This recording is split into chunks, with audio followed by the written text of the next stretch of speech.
কারণ কোনো মদিনা থেকে উনি সরাসরি মক্কা থেকে চলে আসতেন এই তায়েফ এলাকায়। এখানে এসে মাদ্রাসা করেছিল, এই যে সেই মাদ্রাসা আব্দুল্লাহ ইবনে আব্বাস রাদিয়াল্লাহু মাকতাব মাকতাব কুতুবখানা, এখানে কিতাব আছে, এর ভিতরে সেই রাসূলের জামানায় পাথরের উপরে লেখা কীভাবে লিখেছে ওই লেখা ভিতরে আছে। আমি ঢুকেছি, এখন বন্ধ করা, বিভিন্ন সময় এক এক সময় খুলে যখন হয়। তো এখানে আব্দুল্লাহ ইবনে আব্বাস রাদিয়াল্লাহু তাআলা ওখানে ছাত্রদের পড়াইতেন, হাদিস পড়াইতেন, আর উনি বসে বসে কান্না করতেন। ছাত্ররা বলতেন যে হুজুর আপনি তো কান্না করছেন কেন?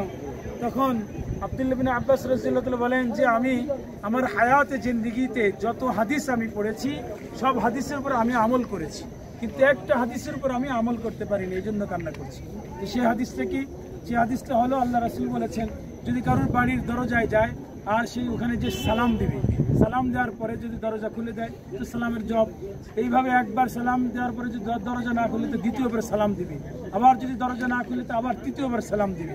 উনি বলেন যে আমি যত বাড়িতে যাই ছাত্রদের পড়ানোর পরে, এখান থেকে পড়ানোর পরে উনি তাইফের প্রত্যেক বাড়িতে বাড়িতে যে এই হাদিসের উপর আমল করার জন্য উনি দরজা দিয়ে সালাম দিতেন, আসসালামু আলাইকুম বলে ইয়া আহলাল বাইত, এরকমভাবে সালাম দিতেন।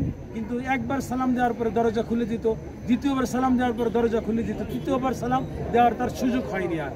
তাই বলে যে আমি এই হাদিসের উপর তিনবার যে সালাম দিতে হবে সেই হাদিসের উপর আমি আমল করতে পারিনি, এই জন্য উনি কান্না করতেন।